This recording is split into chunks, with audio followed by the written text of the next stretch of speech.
K 증시는 아시아에서 가장 큰 하락폭을 기록했습니다. 진짜 너무 분해 죽겠어요. 이유는 분명히 있었는데 바로 노무라의 그 한마디 때문이었다고 할 수 있습니다. 안 그래도 작년부터 무슨 이유에선지 이 노무라가 비관론을 엄청나게 확산시키고 있어요. 그냥 뭘 잘못 먹었나 하기에는 진짜 여기 무슨 신들린 그런 것처럼 예언하는 것마다 적중하고 있어가지고 지금도 좀 찜찜합니다. 작년에 뉴욕 증시 그 중에서도 특히 빅테크들의 피크아웃 정확하게 맞췄죠. 그리고 올해 유가 100달러 전망. 그 다음 연초부터 미국이 올해 경기 침체에 빠진다고 예언했던 거. 그리고 또 연준이 올 초만 해도 0.5% 빅스텝에 그치지 않고 0.75% 금리 인상도 주저하지 않을 거라고 얘기해가지고, 아니 그때만 해도 0.5% 빅스텝도 에이 저건 뭐 뻥카 아니겠냐고, 연준이 설마 시장을 버릴 리가 있냐고 다들 이랬었는데, 그때는 진짜 0.75% 자이언트 스텝이라는 이름도 거의 안 알려졌을 때인데, 노무라에서 그때 이미 0.75%포인트 금리 인상 연준에서 내지를 거라고 얘기했고 실제로 또 현실화가 됐습니다. 정말 무패 행진을 거듭하고 있는 그 노무라, 양궁으로 치면은 10점짜리 제일 가운데 관역에 그냥 화살이 5개가 연속으로 그냥 뒤치기로 꽂혀가지고 한 5개 정도 진짜 화살이 장대 높이 뛰기 그 정도 길이까지 지금 뻗어 있는 그런 노무라. 그 노무라 금융그룹이 이름은 일본 이름이고 뭐 회사 본사 소재지도 일본 도쿄긴 한데 어떻게 미국 금융 사정에 더 능통한 그런 회사인데, 그 노무라에서 바로 오늘 글로벌 경제가 리세션, 그러니까 경기 침체 상태에 있다고 규정을 해버렸습니다.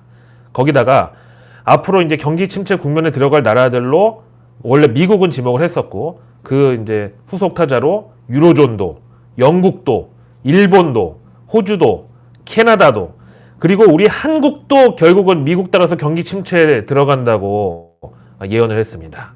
특히 이번 최신 전망에서 경기 침체 훈련소로 끌려 들어간 호주, 캐나다 그리고 우리 대한민국은 주택시장 버블이 도화선으로 작용할 것이라고 끔찍한 분석을 내놨습니다. 진짜 상상하기도 싫은 시나리오인데 이게 그냥 단순히 야 조심해라 뭐 그런 수준의 경고도 아니고, 뭐 노무라가 일본 금융사여가지고 단순히 우리 한국을 미워해가지고 막말 이런 걸 한 게 아니라 실제로 내년 한국의 GDP 성장 전망치를 코로나 때처럼 다시 마이너스, 그러니까 역성장으로 내리꽂을 거라고 내다봤습니다.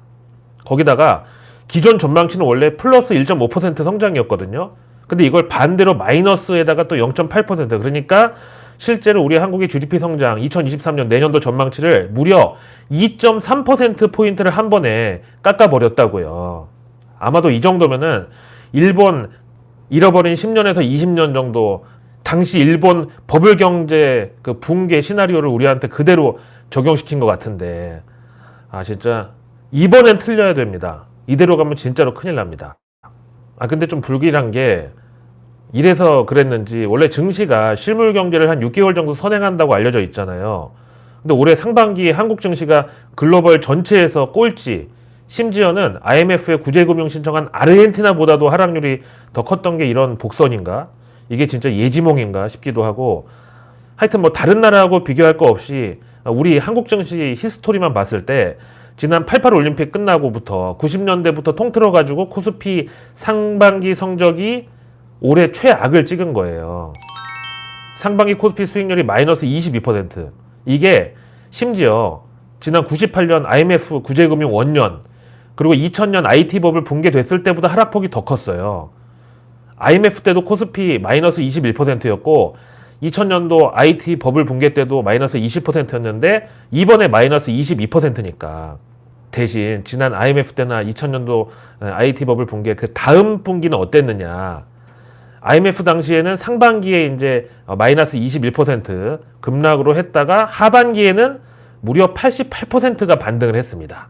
대신에 2000년 IT 버블 붕괴 당시에는 상반기에 20% 하락을 했다가 하반기에 반등이 나오기는커녕 38% 추가로 더 크게 내리꽂았습니다. 그렇다고 이번에는 제발 IMF 때처럼만 되라 이렇게 기도할 수도 없고, 하여튼 우리 상반기 성적이 그렇다는 거, 그 다음에 노무라의 저런 정말 부정적인 전망, 거기다 그 배경이 일본 버블 붕괴 초창기 그 시나리오를 우리한테 적용했다는 거. 진짜 이럴 때 백분 토론에 이 노무라 이거 전망한 애널리스트하고 우리나라 원화가 기축통화, 그러니까 IMF SDR에 편입 가능하다고 주장했던 그 최모 씨 교수 있죠. 한국 원화 가지고 MMT 실행하자고 했던 그 인간하고 진짜 맞짱 토론 좀 붙여봤으면 좋겠어요. 런하 반갑습니다.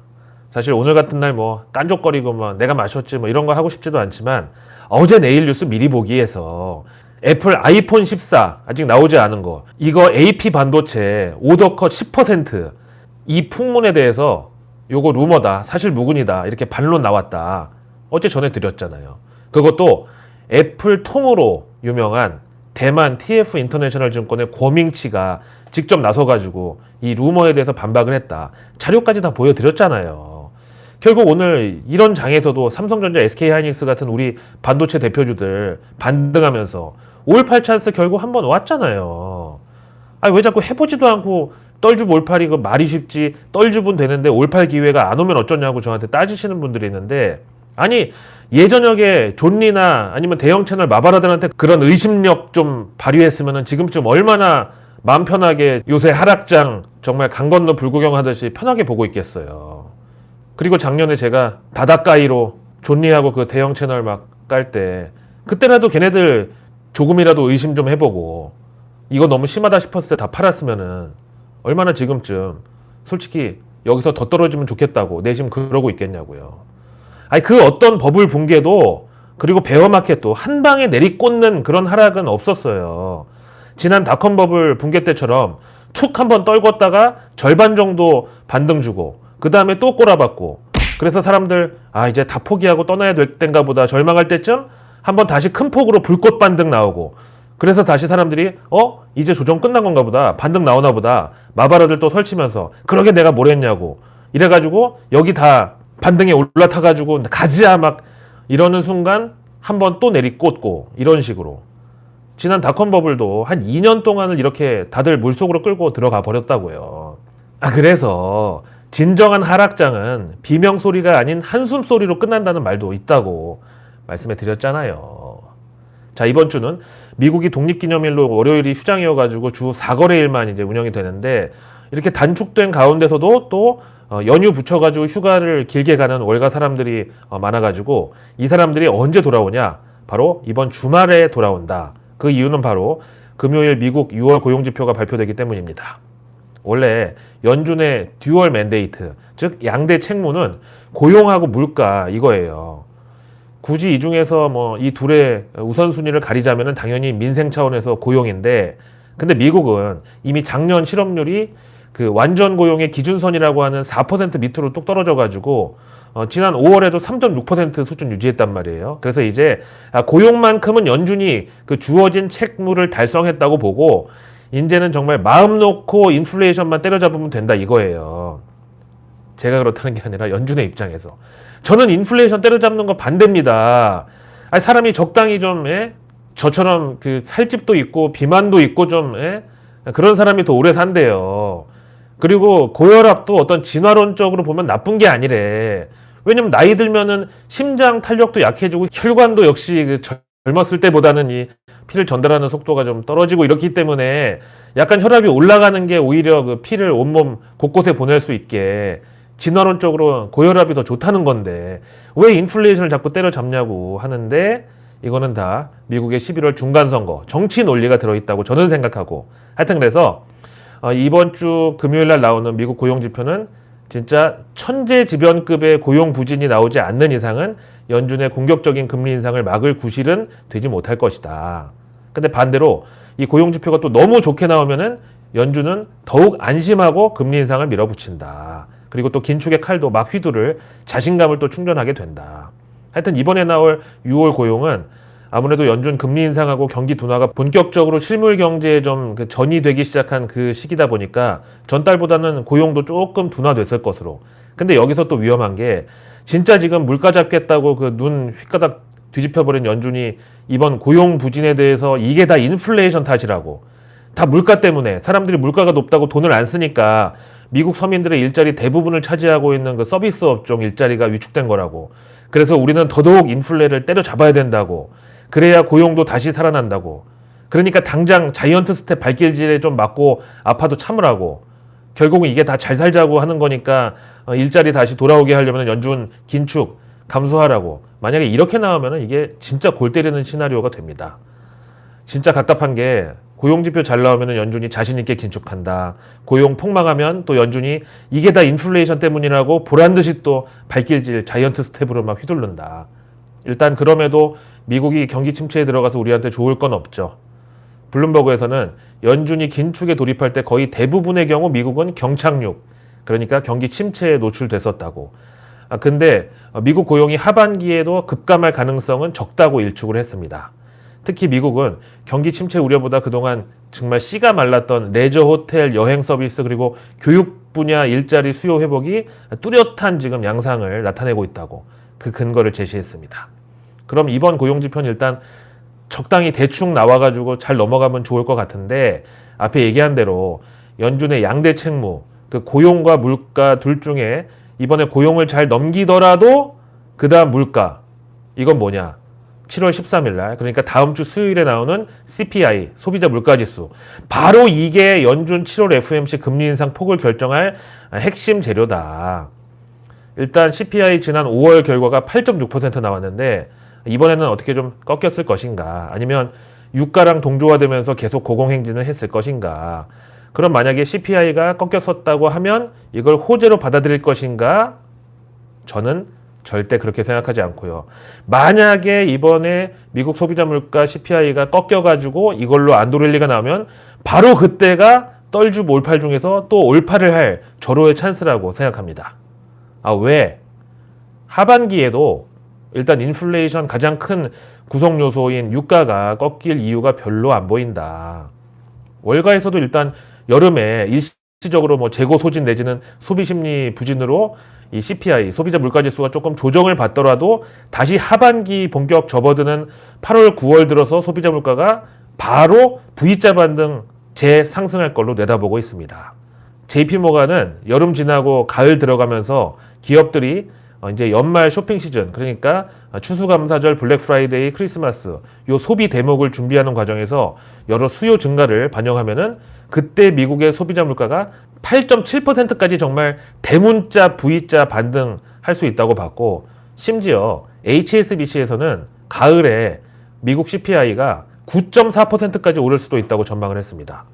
아니 8.6%도 41년 만에 최고치라고 막 난리 쳤는데 9.4% 여기서 인플레이션이 거의 1%포인트 가까이 더 오른다고요?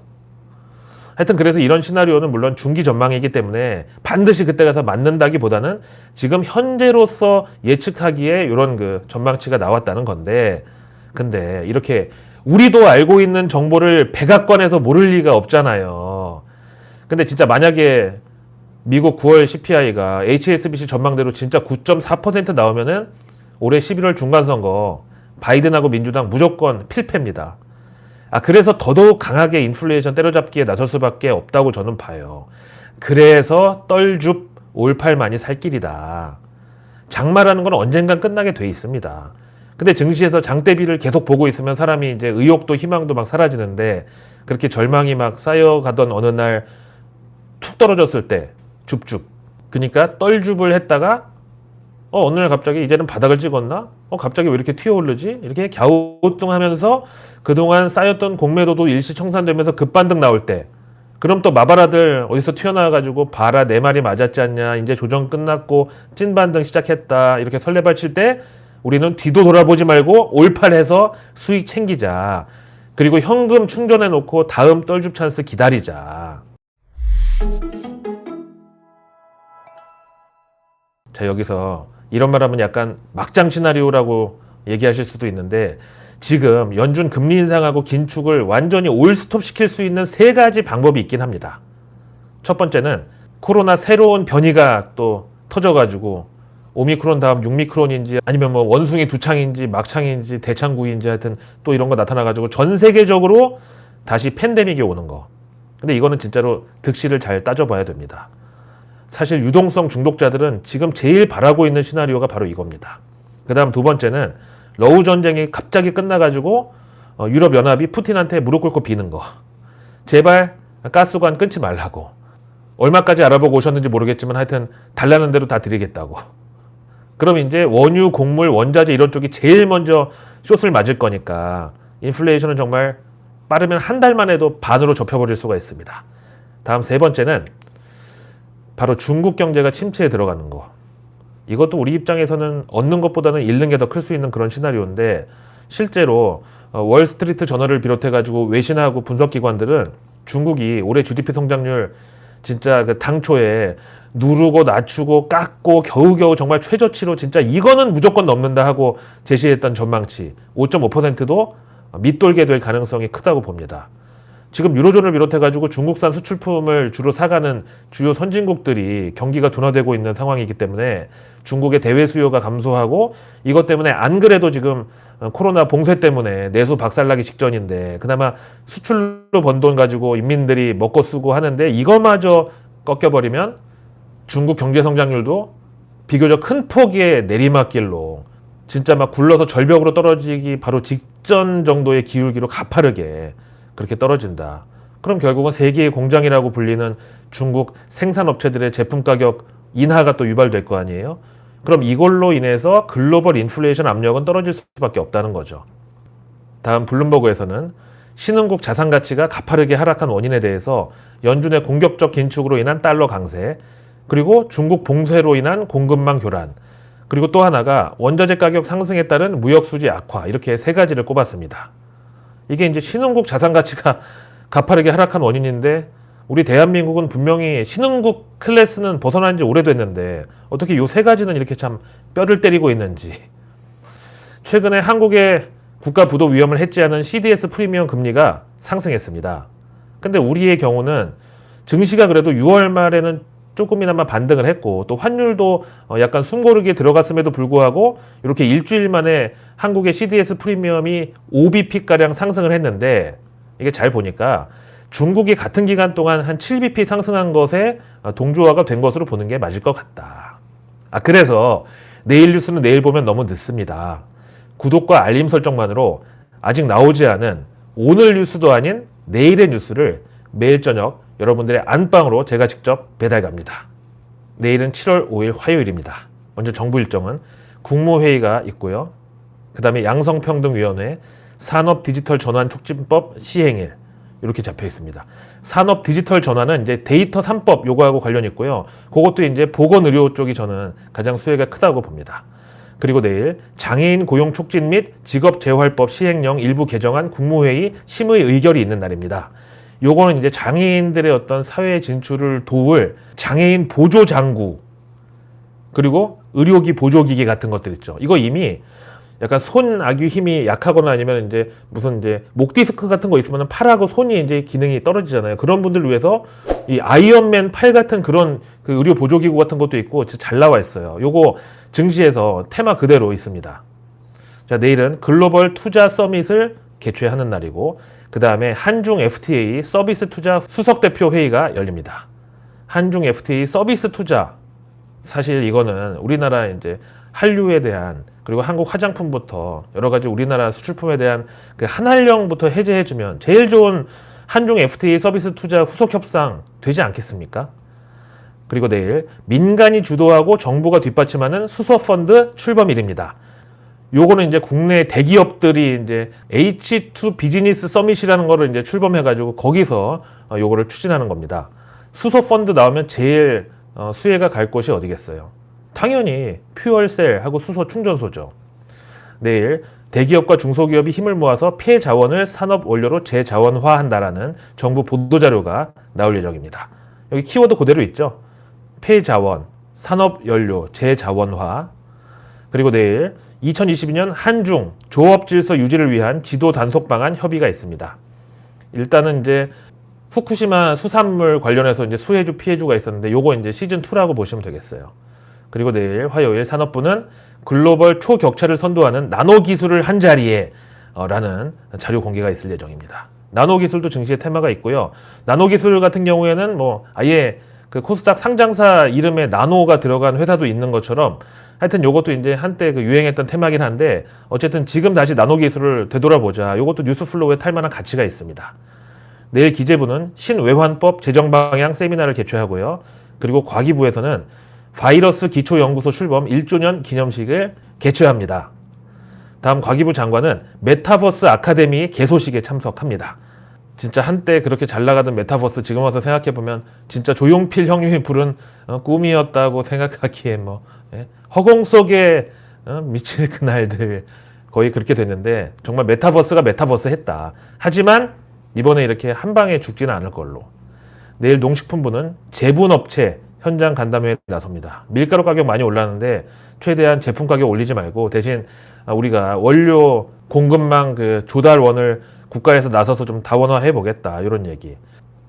하여튼 식료품 인플레이션은 저는 무조건 단체 급식하고 밀키트가 최고 수혜주라고 봅니다. 어떤 인플레이션도 웬만하면 다 이겨낼 수 있어요. 내일 환경부는 수도시설 중복 투자 막고 수돗물 안전성 높인다. 요거는 수처리 그리고 4대강.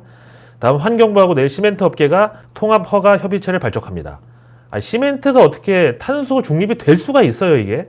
좀 안 되는 거는 좀 우리가 좀 봐주는 건 좀 안 될까요? 안 되겠죠. 내일 국토부는 국제항공협력 컨퍼런스. 내일 해수부는 공유수면 관리 및 매립에 관한 법률 및 같은 법 하위 법령을 시행한다고. 요건 탄소 포집 관련주랑 그대로 테마를 공유합니다. 내일 문체부는 장애예술인계 현장 간담회. 그 다음 이제 정부 일정 마지막에 요게 들어있는데 이게 진짜 정부 일정으로 해야 될지 모르겠지만 어쨌든 법무부에서 공표한 거니까 내일 한동훈 장관이 뉴욕 남부검찰청 요거 이제 미드 빌리언스에도 나오는 여기 이제 뉴욕에 미국 월스트리트가 위치해 있기 때문에 금융수사 이쪽에 좀 특화된 곳 아니에요. 하여튼 내일 7월 5일 화요일 한동훈 법무부 장관이 뉴욕 남부검찰청에 방문을 해서 금융범죄 수사협력을 논의한다고. 자, 내일 화요일 경제 일정은 6월 우리나라도 이제 소비자 물가 CPI가 공개가 됩니다. 여기에 따라서 7월 금통위 한국은행 빅스텝 최종 결론 난다고 보면 되겠습니다. 그리고 내일 국고채 2년물 입찰 계속 하여튼 국채 찍어냅니다. 그리고 상반기 농수산식품 수출 실적, 그리고 중국에서는 6월 차이실 서비스업 PMI, 일본의 6월 서비스업 PMI, 그리고 호주 7월 기준금리 발표가 있습니다. 아시아에서 유일한 정말 자원부국인데 여기도 인플레이션 때문에 기준금리 인상에 쫓기고 있습니다.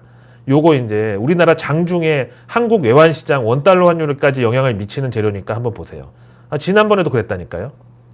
그리고 내일 유럽연합의 1분기 경상수지, 그리고 역시 유럽연합의 6월 S&P 글로벌 서비스업 PMI 나오고 영국에서도 6월 S&P 글로벌 서비스업 PMI 그리고 6월 영국의 외환 보유고 나옵니다. 이제는 그럴 일이 없겠지만 예전에 영국 중앙은행인 영란은행이 조지 소로스한테 숏으로 한번 파운드와 털린 적이 있어가지고 외환 보유고 아직도 신사의 나라 영국에서는 굉장히 좀 흥분도 많이 하고 진짜 훌리건으로 돌변할 때가 있어요. 그만큼 예민합니다. 다음 내일 미국은 월요일이 독립기념일 휴일이었기 때문에 토, 일, 월 이렇게 3일 연휴로 쉬고 이제 4일 만에 증시가 열립니다. 상당히 좀 바쁠 것이고 미국에서 경제지표는 5월 공장주문 데이터 공개됩니다.